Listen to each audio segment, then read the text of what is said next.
Hi, YouTube friends and family. Wanted to take a few short minutes to address comments in comment sections today. My heart's been really burdened in the last 2 or 3 days. We, in the recent past, had finally reached over 1 million views.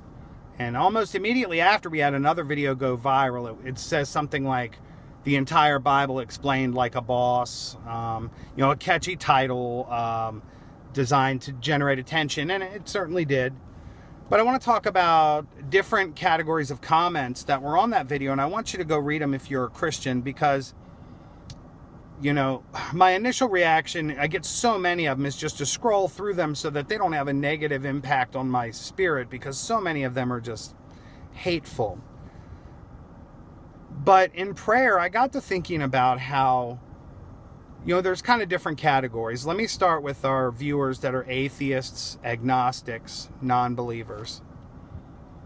Don't watch my videos and project on me the negative experiences you might have had with Christianity in the past.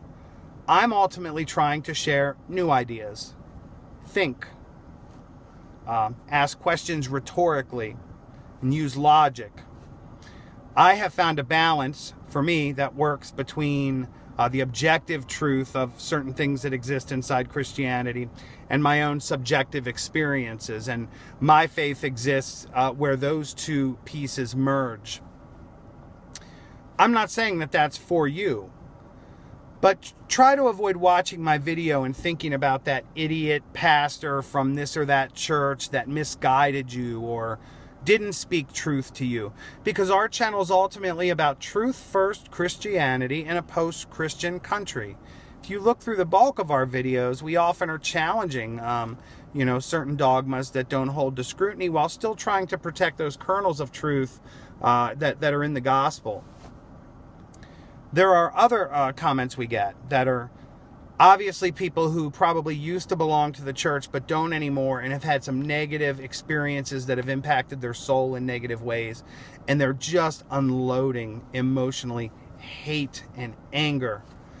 And to those people, I want to say, I am so sorry that has been your experience with Christianity. It has been my experience with Christianity too, at times. But I found enough compelling kernels of truth in it to want to continue that search. And ultimately, what I came to is that at its core, Christianity is about forgiveness. Forgiveness from God, right? Which, if you are somebody who's more of kind of a universalist in view, bringing back that oneness and connection with creation, which many would argue we can't do, that we don't fit in the creation system like other creatures do. It's also about self-forgiveness, right? Forgiveness is so important, because without forgiveness, sin is chronic, progressive, and fatal. It will eat out our insides, the things we've done wrong, those innate things. I believe morals are innate. And so Christianity allows us a way out of shame and guilt, and a way forward in newness of life. Out of all the religions in the world, yes, primitive religions existed. Yes, people, prayed to the sun because they thought it would stop it from burning up their crops. Yes, all these things occurred. Yes, science and archaeology and geology are accurate in a lot of the things that they say. But for you to analyze a video and just criticize it right away, oh, it's not really an apple, oh, it's not really literal, this is that, and this is stupid, and allegory this, and literal that, don't miss the bigger picture, okay? There are different views of the Bible, because remember, there are some things in the Bible that are objective facts, supported by the evidentiary method and archaeology, and then we personally have subjective experiences with the Bible. But ultimately, they lead us to a place of being able to shed that shame, guilt, find forgiveness, and in that way heal and be better and live better lives. Gives us a way out of sin. And it's the only religion of any that I know of that have ever existed that say, we ourselves as individuals, there's nothing we can do to make ourselves right with God, because God is primary causation. God is outside of his creation. He's not affected by time, space, and matter. So we're talking about then a matter of, if we do wrong against an edict of God, we have a literal justice problem where justice must be done. So Christianity offers us this means of forgiveness through a God-man, Jesus Christ. It's the only religion that says, I of my own, there's nothing I can do to be right with God. I am saved by the merit and worth of another. Right? Others will say, you do the alms, you give the prayers, you make the pilgrimages, you try to be a good person. But those are all me, things I can do inside myself. But if I don't have forgiveness that allows me to shed that shame and guilt and enhance that spiritual connection I have to God, how then is it not just the sick leading the sick? Versus a Christianity that does give us something tangible and intangible to take off of ourselves and put onto something else, the foot of the cross in this example. So please don't view anything on my channel, especially if you come via one video and make conclusions about what my views are or my background. I ultimately am in a search for truth, and I believe what Thomas Jefferson said is true, that the tenets of Christianity were so simple and pure that, clerics built up all this artificial scaffolding around it, and if you were to strip that away from every denomination, you would find small kernels of Christian truth inside of them. And I believe that that is the case. Another thing, excuse me, I get a lot of comments from the BHI movement. And I don't hate them. I feel like I understand where that comes from. In part, it's, I'm just going to be blunt. Theologically, there's nothing sound about it, period. It ignores the reality of the human existence. It alters without primary source or evidentiary method a lot that has happened in world history.